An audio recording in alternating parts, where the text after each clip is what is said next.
به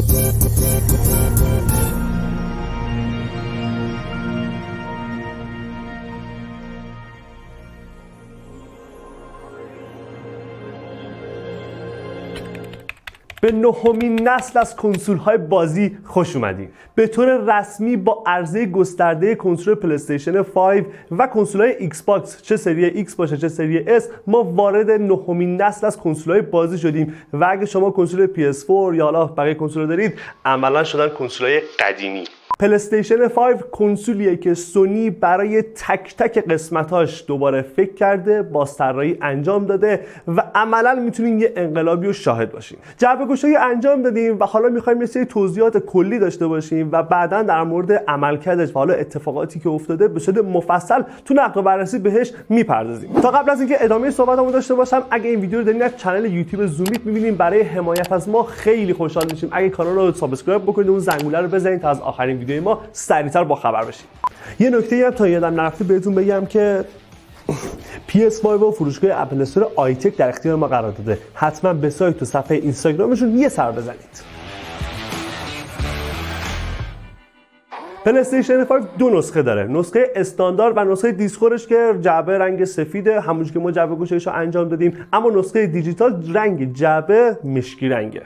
اتفاقای خیلی زیادی برای PS5 افتاده، اما دو تا از بزرگترین تغییراتش مربوط میشه به دسته دوال سنس، دسته‌ای که اینجا من دارم، و خود SSD که داخل خود محصول استفاده شده.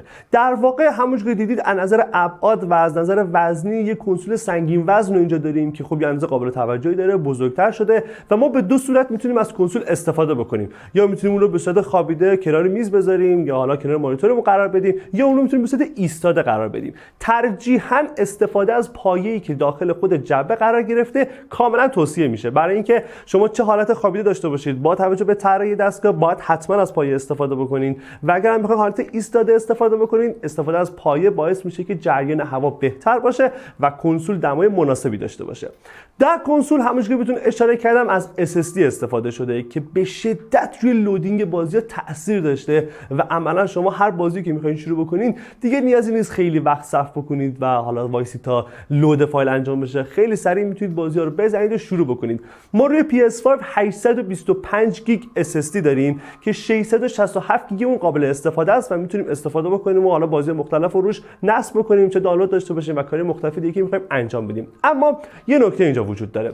اگه شما طرفدار هنوز یعنی PS4 دارید و کلی بازی رو PS4 تون دارید و می‌خواید رو PS5 بتونم از بازی PS4 استفاده بکنید، خبر خوب اینه که خیلی راحت با هارد اکسترنال میتونید بازی رو اونجا نصب بکنید، هاردتون رو وصل بکنید و شروع کنید به بازی کردن. اما اگه نیاز به حافظه بیشتری داشته باشید، درگاه SSD M2 برای شما در نظر گرفته شده که شما میتونید یه حافظه بهش بیشتر اضافه بکنید. اما نکته که اینجا وجود داره، فعلا حتی به صورت نرم افزاری این قضیه پشتیبانی نمیشه.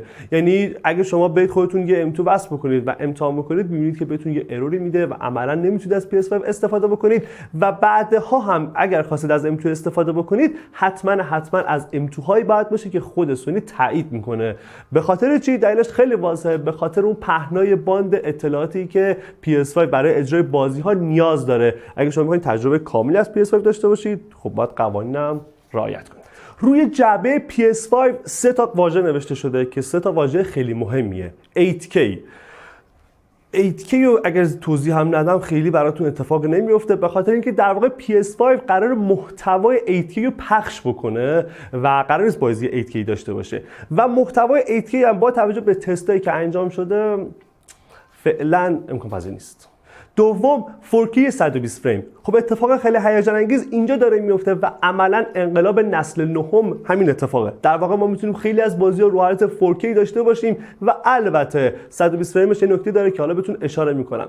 بالقوه پلی استیشن 5 آماده است تا کلی از بازی‌ها رو به صورت 4K 60 فریم برای ما اجرا بکنه که واقعا تجربه خیلی دلچسبی میشه. خیلی از بازی‌ها دقیقاً رزولوشن 4K و 60 فریم اجرا میشن. خیلی از بازی‌های دیگه ما میتونیم رو حالت 4K سی فریم داشته باشیم با قابلیت ری تریسینگ که عملاً گرافیک و اینا یه اتفاقات خیلی خوبی میفته و اگه شما بخواید تفاوتش هم ببینید رو حالت ری تریسینگ و بدون این قابلیت تصاویر واقعاً گویای اتفاقه. اما 120 فریم چیه؟ خیلی از بازی‌ها میان یه رزولوشن داون اسکیل میکنن و به شما فریم ریت 120 هرتز رو میدن، اما لزوما میتونن 4K نباشن. پس در واقع اینکه 4K باشه و 120 فریم باشه فعلا بازی براش نیست. مسئله بعدی مسئله درگاه‌های ارتباطیه. روی PS5 روی قسمت جلوی دستگاه ما دو تا درگاه USB داریم می‌بینیم. یکیش USB تایپ C که خیلی راحت دقیقاً خود دستم که تایپ C رو می‌تونیم متصل بکنیم یا برای شارژ کردن یا کار دیگه ازش استفاده بکنیم. دومیش USB 2 تایپ A و اگه ما نیاز داشته باشیم به USB تایپ A3 باید بریم سراغ درگاه پشتی که دو تا درگاه USB تایپ A نسل 3 پشت دستگاه قرار گرفته. یه توصیه خیلی مهم هم داشته باشم، HDMI PS5 HDMI 2.1 و اگر تلویزیون شما از این HDMI ساپورت میکنه فعلا از همون کابل اصلی استفاده بکنید یا اگر هم که میخواید خب هزینه بکنید همون کابل رو بخرید. اگه کابلتون نامعتبر یا نامرغوب باشه شما کیفیت اصلی رو از دست میدین. این دوال سنس اعجوبه PS5.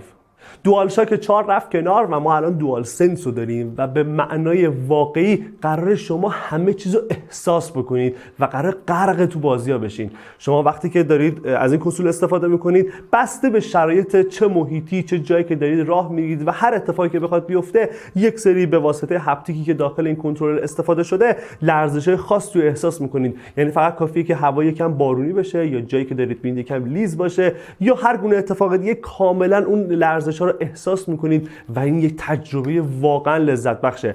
اگر هم بخواید از این تریگرها استفاده بکنید چه برای شلیک چه برای تیراندازی کردن یا هر کار دیگه اون یک عاملی اینجا هست که باعث میشه شما اون احساس رو داشته باشید که یکم سفته باید بیشتر فشار بدید و اون لرزشه زبانم قاصر از اینکه بخوام خیلی بهتون توضیح بدم، حتما تو بررسی بیشتر بهش اشاره میکنیم. اما این وجود میکروفون هم باعث میشه که شما ارتباط گرفتن با دوال سنس خیلی راحت‌تر باشه و خیلی راحت‌تر بتونید از این میکروفون استفاده بکنید. تو دست گرفتن این مواردش که بهتون نگم خیلی تو دست گرفتنش راحت‌تر شده. این LED که اینجا استفاده شده تجربهش عجیب غریب خوبه. این تاچ پدی که اینجا داریم دیگه اون بافت نسل قبلی رو نداره، خیلی مسطحه ولی استفاده کردن ازش به مراتب ارتقا یافته و خب تجربهش دوال سنس خیلی حرفا برای گفتن داره. منتظر بررسی نهاییش در زومیت باشید. توجه به جزئیات روی PS5 عجیب غریب خوبه و اتفاقات خیلی باحالی میفته. همین تو دست گرفتن این قسمت کلی تکسچری که داره، تکسچر معروف خود پلی استیشن، تجربهش خیلی خوب بود ولی باید بقیه رقیبان هم بررسی کرد.